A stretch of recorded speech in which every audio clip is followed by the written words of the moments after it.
오늘 말씀의 주보의 제목은 주님을 만난 초심으로라는 제목이었습니다. 어젯밤에 말씀을 다시 한번 묵상하며 제목을 바꿔 보았습니다. 인생은 일생이 아니라 삼생입니다 라는 제목입니다. 어제 아침 갑작스러운 소식을 들었습니다. 고 이철호 집사님의 죽음이라는 믿지 못할 소식을 들었습니다. 지난주만 해도 바로 이 뒷자리에서 찬양대로 섬기셨고 또 포도원지기 모임에서 함께 말씀을 나누었습니다. 이 자리에 함께 계신 성도님들 가운데 신앙이 오랜 시간 동안 성가대로, 교육부로, 그리고 교회 여러 섬김의 자리에서 함께 신실하게 섬겼던 집사님의 모습을 기억하시는 분들이 많을 것이라 생각됩니다. 저도 지난주에 한마음 축제로 함께 집사님과 의논하였습니다. 그것이 집사님과 마지막 대화였습니다. 그러기에 마음이 무겁습니다. 하지만 부활의 소망 가지고 믿음으로 살아가시기를 간절히 소원합니다.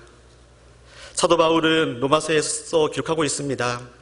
그러나 우리는 확신합니다. 사망이나 생명이나 천사들이나 권세자들이나 현재의 일이나 장래의 일이나 능력이나 높음이나 깊음이나 다른 어떤 피조물이라도 우리를 우리 주 그리스도 예수 안에 있는 하나님 사랑에서 끊을 수 없느니라. 이 사랑, 이 믿음 간직하시고 오늘의 하루를 거하시는 인생 되기를 간절히 소원합니다. 세상은 우리의 인생을 일생이라 얘기합니다. 한 생명이 어머니의 뱃속에서 40주를 살고 이 땅에 태어나 어린 시절, 청년, 장년, 노년의 시간을 보내고 죽음을 맞이하는 삶을 인생이라 이야기합니다. 하지만 성경은, 하나님의 말씀은 우리의 인생은 일생이 아니라 삼생이라 가르쳐줍니다. 한 번 사는 인생이 아니라 우리는 3번 사는 삶을 가지고 있다, 이야기하고 있다는 것입니다. 첫 번째 삶은 어머니의 뱃속에서 보내는 40주의 삶입니다.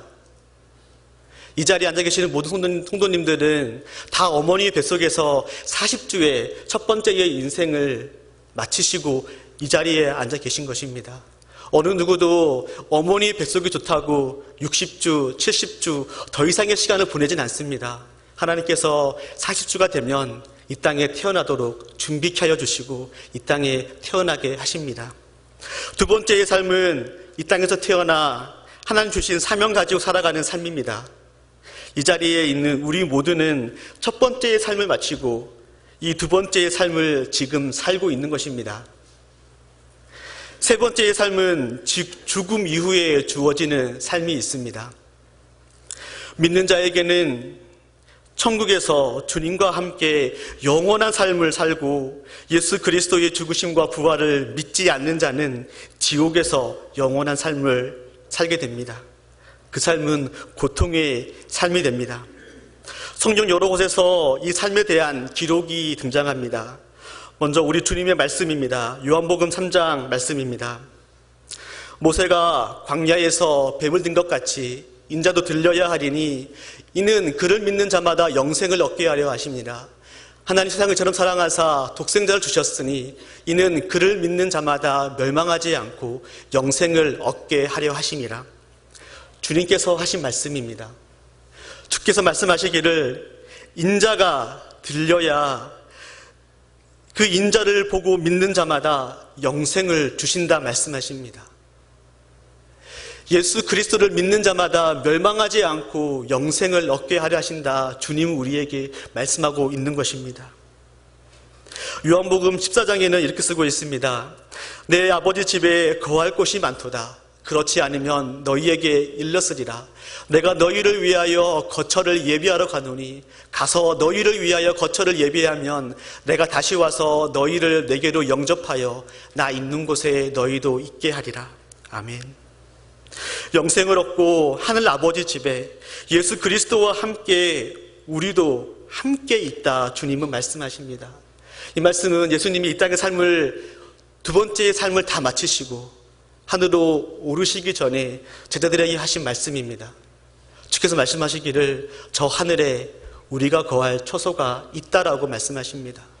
이 땅의 삶이 끝이 아니라 이 땅의 삶이 다하면 다음 우리에게 주어질 세 번째의 삶이 있음을 예수님은 말씀하고 있는 것입니다. 사도 바울도 고백합니다. 빌립보서 1장의 말씀입니다.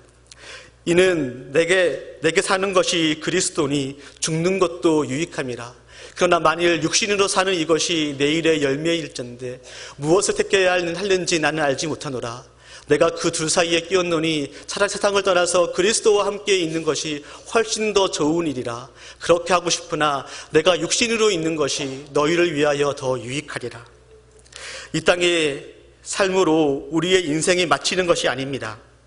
바울은 예수 그리스도 안에 있는 자는 이 세상을 떠나서 그리스도와 함께 있는 것이 훨씬 더 좋다라고 말하고 있습니다. 그래서 이 땅을 살고 있는 것은 보너스다라고 이야기하고 있는 것입니다. 우리의 인생은 일생이 아닙니다. 삼생이라 성경은 이야기합니다. 주님은 이 비밀을 우리에게 알려주고 싶어 하십니다. 주님은 이 비밀을 알려주기 원해서 오늘 베드로를 만나고 있는 것입니다. 오늘 함께 읽은 말씀은 예수님이 베드로를 만나기 위해 게네사렛 호숫가로 찾아오신 장면을 기록해 놓고 있습니다. 주님은 의도를 가지시고 지금 베드로를 만나기 위해 찾아오셨습니다. 그 이유는 베드로 너의 인생이 일생이 아니라 세 번 사는 삼생의 삶임을 베드로에게 가르쳐주기 위해서였습니다. 단순히 그 단계만이 아닙니다. 베드로를 통하여 허물과 죄로 죽은 하나님과 단절되어져 있는 자들을 살리는 그 일에 베드로를 부르시기 위해서 찾아오신 것입니다.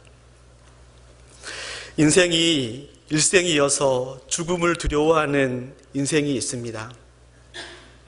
주 안에서 주어지는 영원한 세 번째의 삶의 기쁨을 깨닫게 되면 그러한 자는 이 땅의 삶의 자세가 바뀔 수밖에 없습니다. 우리가 바라보고 있는 우리의 인생관, 물질관, 사랑과의 관계, 자녀를 양육하는 방법, 내세관, 모든 것이 바뀌게 됩니다. 또한 나의 성품도 바뀔 수 있다라고 성경은 기록합니다. 과거에는 탐심과 정욕과 술 취함과 방탕함과 시기와 분열이 그 마음에 있지만 삼생의 삶을 사는 자는 사랑과 온유와 절제의 성품으로 변화된다라고 성경은 기록합니다. 한번 우리의 모습을 살펴보시기를 바랍니다. 나는 아직도 옛 성품을 가지고 있는 자인지 아니면 예수 그리스도 안에서 새로운 피조물이 된 자인지 살피시는 시간 되기를 간절히 소원합니다. 예수님께서는 살아있는 물고기를 잡아 죽이는 삶을 살던 베드로를 지금부터는 허물과 죄로 죽어있는 인생을 살리는 업으로 불러주신 것입니다. 주님은 동일하게 이 아침에 우리에게도 찾아오셨습니다. 우리를 복음으로 살리셔서 영원한 삶을 주시기 위해 나를 찾아오셨습니다. 또한 나만 아니라 이 땅에서 허물과 죄로 죽어 비록 육신은 멀쩡히 살아있어서 호흡하고 있지만 영으로 죽어있는 나의 가족이나 우리의 이웃을 살리기 위해 내 마음 두드리시고 나를 찾아오신 것입니다. 나를 찾아오신 이 주님을 만나셨습니까? 내 마음 두드리시며 찾아오시는 그 주님의 음성 들으셨습니까?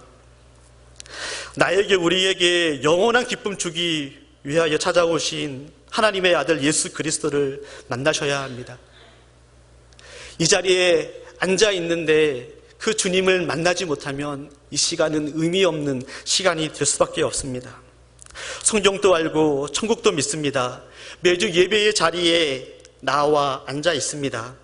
그런데 마음에 감동이 없습니다. 내 성질 하나를 바꾸지 못합니다. 불평, 원망, 두려움, 염려 하나 사라지지 않습니다. 왜 그럴까요? 이 자리에 나와 하나님 말씀을 듣지만 그런데 불구하고 바뀌지 않는 나는 왜 그럴까요? 그 이유는 하나입니다. 영원한 삶을 주시기 위해 우리를 찾아오신 예수님을 인격적으로 만나지 못했기 때문입니다. 그 주님을 만나고 알지 못하면 삶은 결코 변화되지 않습니다. 오늘 누가복음 5장의 말씀을 통하여 베드로를 만나서 그의 인생의 비밀을 알려주신 주님의 부르심이 이 자리에 아직도 주님을 만나지 못하신 분이 있다면 그 주님을 만나시는 기적이 있는 시간 되기를 간절히 소원합니다. 주님은 한 영혼 한 영혼 사랑하시는 분입니다. 또한 주님을 만났는데 내 삶의 어려움, 고통 때문에 그 감격, 그 기쁨 잊어버려 사시는 분이 있다면 다시 한번 주님의 그 사랑, 그 부르심의 은혜를 회복하는 시간 되기를 간절히 소원합니다. 먼저 주님은 우리를 찾아오시는 분이십니다. 시몬 베드로는 자기에게 주어진 두 번째 인생을 이 갈릴리 호숫가에서 고기 잡는 어부로 살았습니다. 어부의 삶은 예나 지금이나 힘든 일입니다. 거친 파도를 넘어야 합니다. 그물을 내렸다 올렸다 하고 밤이 맞도록 수고하여도 얻은 것이 없는 하루를 시작할 때도 있습니다. 생계수단이 고기 잡는 것인데 잡지 못하면 수익이 없는 것입니다. 당장 집값 페이먼트 해야 하고 자녀 학비 내야 하는데 거친 파도 때문에 바다에 나가지 못하면 마음에 근심 가득한 날을 보내게 됩니다. 특별히 비즈니스 하시는 분들은 더욱더 이 베드로의 마음을 이해하실 것입니다. 직원들 월급 주어야 하는데 물건 구입한 것 결제해야 되는데 내가 하고 있는 일은 원활하지 않습니다. 경기는 비지하지 않고 슬로우할 때에 더 마음은 무거워집니다. 베드로가 주님을 만난 그날 또 고기 잡기 위해 겐사렛 호숫가에서 열심히 그물을 내린 날이었습니다. 그 호수는 남북의 길이가 20km, 이 동서의 폭이 12km 되는 큰 호수였습니다. 헬몬산으로부터 흘러내려오는 맑은 물과 이 갈릴리 주변의 물들이 만나서 많은 물고기가 서식하고 있었다고 합니다. 하지만 그날은 베드로가 그물을 내리고 올렸던 그날은 밤이 새도록 열심히 수고하였지만 잡은 고기가 하나도 없었습니다. 몸은 지쳐갑니다. 빈 그물을 올릴 때마다 더 몸은 지쳐갑니다. 육체만 힘든 것이 아닙니다. 점점 실패했다는 생각에 마음도 지쳐갑니다. 생계를 책임진 가장의 입장에서 빈 그물은 그날의 수입이 없다라는 것입니다. 몸도 마음도 지친 베드로는 다음 날을 기약하며 그물을 씻고 있었습니다. 본문 2절의 말씀입니다. 호숫가에 배 두 척이 있는 것을 보시니 어부들은 배에서 나와서 그물을 씻는지라. 바로 이때 예수님은 베드로를 만나십니다. 밤이 맞도록 수고해서 얻은 것이 없는 그 베드로, 낙담한 그 베드로, 바로 그 시간에 주님은 만나십니다. 사실 이 만남은 베드로와 예수님의 첫 번째 만남은 아닙니다. 복음서를 몇 군데 살펴보면 이 만남은 한 세 번째의 만남이 될 수 있습니다. 첫 번째는 요한복음 1장의 말씀입니다. 첫 번째 예수님은 베드로를 만나는 장면을 기록하고 있습니다. 요한의 말을 듣고 예수를 따르는 두 사람 중에 하나는 시몬 베드로의 형제 안드레라. 그가 먼저 자기의 형제 시몬을 찾아 말하되 우리가 메시아를 만났다 하고, 메시아는 번역하면 그리스도라. 데리고 예수께로 오니 예수께서 보시고 이르시되 내가 요한의 아들 시몬이니 장차 게바라 하리라 하시니라. 게바는 번역하면 베드로라. 시몬의 형제인 안드레가 예수님을 형제 베드로에게 소개하는 장면입니다. 안드레는 세례 요한의 제자였습니다. 세례 요한이 어린 양을 보라 예수님을 말씀하셨을 때에 안드레는 예수님을 쫓아갑니다. 가서 메시아를 만났다라고 이야기합니다. 그 안드레가 자기의 형제인 베드로에게, 시몬에게 내가 만난 메시아 예수 그리스도를 소개합니다. 하지만 안드레의 이야기를 듣지만 예수님을 쫓아가지는 않습니다. 두 번째의 만남은 자신의 장묘의 열병 고쳐주신 예수님을 만난 사건입니다. 예수님께서 시몬의 장모의 열병을 고쳐주십니다. 말씀으로 그 아픔을 고쳐주십니다. 그 사건을 보았음에도 베드로는 예수님을 따르기보다 호숫가에 고기 잡으러 가는 인생이었습니다. 베드로는 예수님을 2번이나 만납니다. 대화도 나누었습니다. 많은 사람을 고쳐주신 신적인 장면도 보았습니다. 그런데도 시몬 베드로는 주님을 따르는 삶보다 고기 잡는 일을 하러 이 호숫가에 있었던 것입니다. 어쩌면 충분히 이해할 수 있는 상황입니다.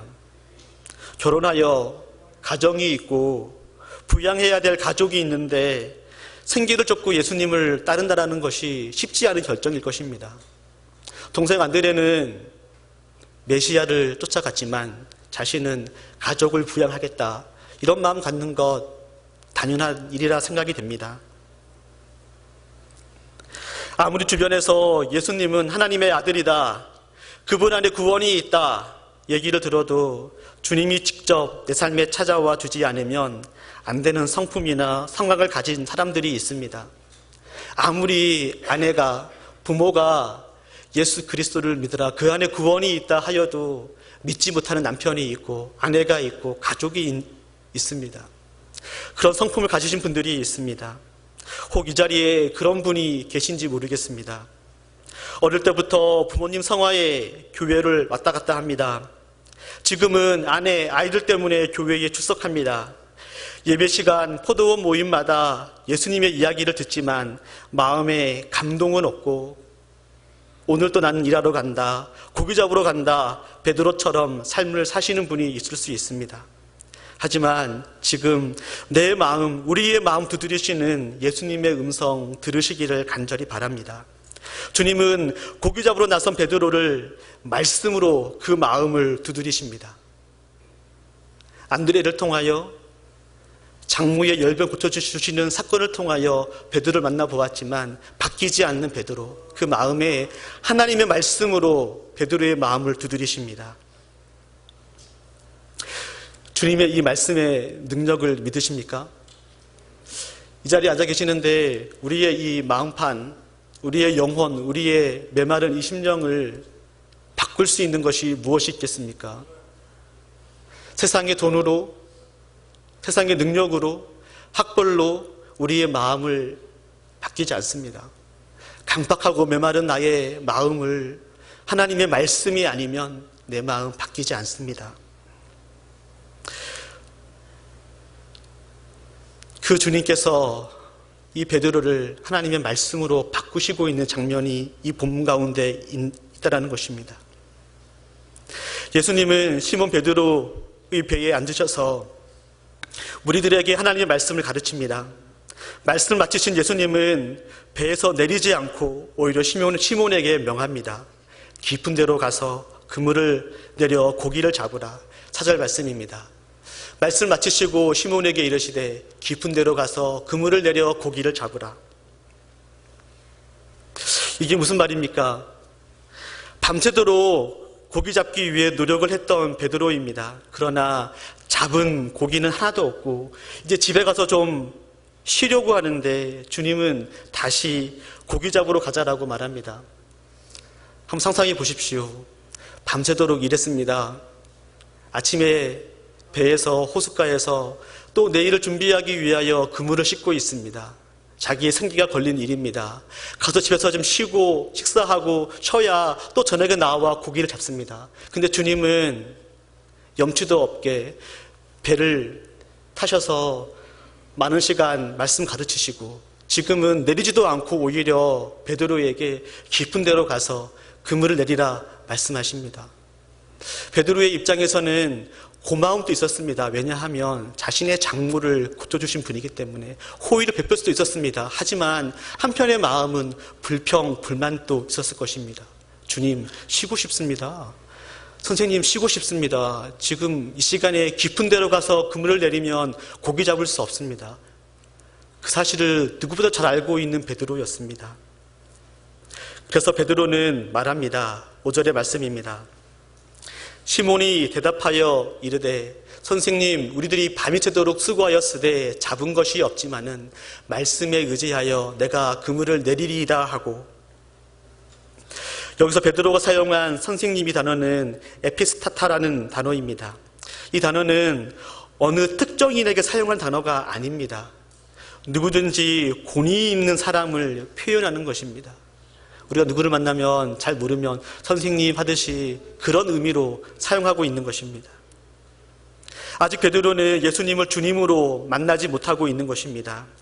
그러나 어부인 자신의 경험과 능력으로는 있을 수 없는 일이 벌어집니다. 6절의 말씀입니다.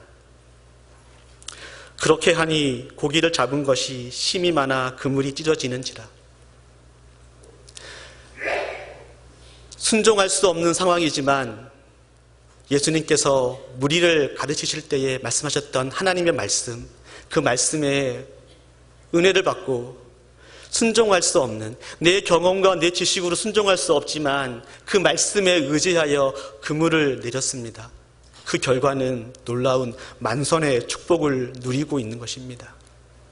때로는 주님이 우리에게 무리한 부탁을 하실 때도 있습니다. 어쩌면 예수 그리스도를 아직도 만나지 못하신 분에게 주님은 나를 따라오라 말씀하실 수도 있습니다. 오늘 본문에 보시면 베드로는 말씀에 의지합니다. 자기의 장모를 고쳤던 예수님이 아니라 지금은 자기에게 말씀하고 있는 그 예수님을 바라봅니다. 그 말씀에 의지하여 자신의 경험으로는 있을 수 없는, 할 수 없는 일을 순종으로 나아갑니다. 그 결과가 무엇입니까? 그렇게 하니 고기를 잡은 것이 힘이 많아 그물이 찢어지는지라. 베드로의 생각에선 있을 수 없는 일이 벌어진 것입니다. 이것은 자연을 다스리시는 하나님만이 할 수 있는 일이라 베드로는 직접적으로 깨달은 것입니다. 그 호숫가에서 평생을 어부로 살았습니다. 이 시간에 깊은 곳에 그물을 내리면 고기 잡을 수 없는 것 누구보다도 잘 아는 것이 베드로입니다. 하지만 지금 엄청난 양의 고기를 잡힌 것을 본 베드로는 이 일은 하나님이 아니고서는 하실 수 없는 일이라 고백하는 것입니다. 평생 이 호수에 고기 잡던 어부였습니다. 지난밤에도 밤이 새도록 수고하여 고기 잡던 곳입니다. 즉 이곳은 자신의 일터라는 것입니다. 베드로에게는 이 호수가 자신의 생계를 유지하던 곳이었습니다. 지금 이곳에서 주님은 베드로의 마음을 두드리고 계신 것입니다. 특별한 곳이 아닙니다. 내가 일상의 삶을 살던 그 자리입니다. 내 가족을 위하여 생계를 유지하기 위하여 고기 잡던 바로 그곳입니다. 그곳에서 주님은 그 베드로를 만나고 있다는 것입니다. 동생 안드레를 통하여 알려주고 장모의 열병을 말씀으로 낫게 해도 믿지 못하던 베드로를 바로 그의 일터에서 가장 익숙한 장소에서 베드로의 삶을 완전히 바꾸어 버리십니다. 거부하던 베드로를 그가 날마다 일하던 그 호숫가에서 생계를 유지하기 위해 쓰던 그 자리에서 주님은 그 마음을 꺾어버리시는 것입니다.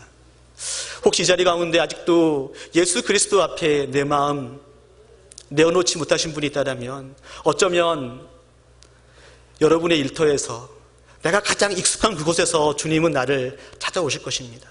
내 마음 두드리실 것입니다. 교회의 자리에 나와 예배 자리에 나와 예배드리지만 하나님의 말씀이 들리지 않을 수도 있습니다. 하지만 내가 일하는 바로 그 일터에서 주님은 내 마음 꺾으시고 주님이 누구이신지를 우리에게 알려주시는 분이심을 기억하시기를 바랍니다. 베드로에겐 더 이상 배에 가득 잡힌 고기는 중요한 것이 아닙니다. 8절 말씀입니다. 우리 함께 한 목소리 읽겠습니다. 무릎 아래 엎드려 이르되 주여 나를 떠나소서 나는 죄인이로소이다 하니. 내가 죄인임을 철저하게 자학한 사건이 발생합니다. 주님의 찾아오심에도 여전히 자신의 일상에 있던 베드로에게 일생일대의 최고의 사건을 경험하게 됩니다. 사람이 자신의 죄인임을 고백하는 것이 정말 어려운 것 아시죠? 특별히 이 땅에 살아오시면서 그래도 남들보다 깨끗하게 정치하게 살아온 사람에게 당신은 죄인입니다라고 얘기하면 기분 나빠합니다. 전도하는데 당신 죄인인 것 아시지요? 라고 물으면 일단 마음 문을 닫습니다. 나보고 죄인이라니? 난 잘못한 게 없는데 왜 나보고 죄인이라고 얘기하지? 근데 지금 베드로는 배에 가득 잡힌 그 물고기를 바라보며 고백하는 것이 예수의 무릎 아래에 엎드려 이르되 주여 나를 떠나소서 나는 죄인이로소이다. 이 고백하는 것입니다. 자신의 능력에 한계가 있음을 우리는 깨닫습니다. 나를 창조하신 분이 있음을 경험합니다. 바로 그 깨달음으로부터 우리의 믿음이 시작됩니다. 그 주님을 만난 베드로에게 주님은 말씀하십니다. 무서워하지 말라. 이제 후로는 내가 사람을 취하리라 말씀하십니다. 내가 사람을 취하리라 이 말은 주님이 주시는 권능으로 사람의 영혼을 확고히 붙드는 것을 의미합니다. 사람을 취하라는 이 말을 가지고 가서 사람을 붙들고 예수님 믿으십시오. 이렇게만 하는 것이 아니라 주님이 주시는 권능, 그 권능으로 사람의 영혼을 확고히 붙드는 것입니다. 육체만을 붙드는 것이 아니라 그 사람의 영혼을 붙드는 삶을 살도록 그 사명을 감당하도록 주님은 베드로를 불러주신 것입니다. 허물과 죄로 죽어있는 영혼들, 인생이 일생으로 알고 영원한 삶을 모르는 자들을 생명의 길로 인도하는 삶으로 베드로를 불러주셨습니다. 동일하게 그 주님께서 우리를 부르십니다.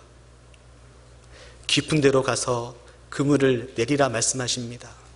실패하고 낙담한 그 자리 가운데 다시 우리를 불러가십니다. 때로는 자녀 양육 때문에, 남편과의 관계 때문에, 건강 때문에 낙심하고 아파하는 그 상황 가운데 주님은 말씀하십니다. 다시 그 자리에 가서 말씀을 의지하여 그물을 내려라. 너의 삶을 내가 준 사명 감당하라 말씀하십니다. 그 부르심 앞에, 주님의 그 말씀 앞에 반응하는 마음 되시기를 간절히 소원합니다. 우리 나의 일상을 찾아와 나의 마음을 두드리시는 사랑의 주님을 만나시는 이 시간 되기를 간절히 소원합니다. 그 주님 만나면 이젠 2배 가득 채워진 고기에는 관심이 없습니다. 그 고기를 잡게 하신 분에게 더욱 관심을 갖게 되는 것입니다. 자기 인생의 전환점을 맞이합니다. 자기 일터에서 굉장히 큰 수익을 얻었지만 그 수익에 관심이 있는 것이 아니라 그 수익을 만들어주신 하나님, 나를 붙드시고 나를 온전케 하시고 나를 사람 취하는 업으로 부르신 그 주님 앞에 집중할 수 있게 되는 것입니다. 어제 아침의 일입니다.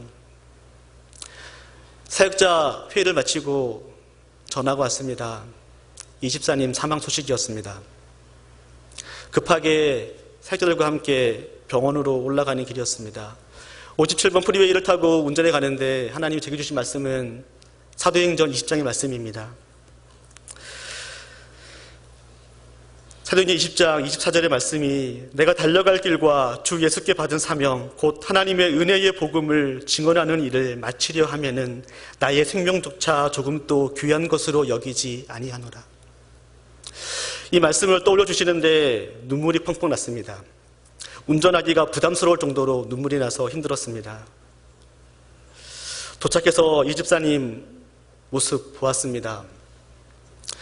제가 태어나서 저희 아버지를 제외하고 처음 만나는 마지막을 맞이한 분입니다. 그 모습을 본 분입니다.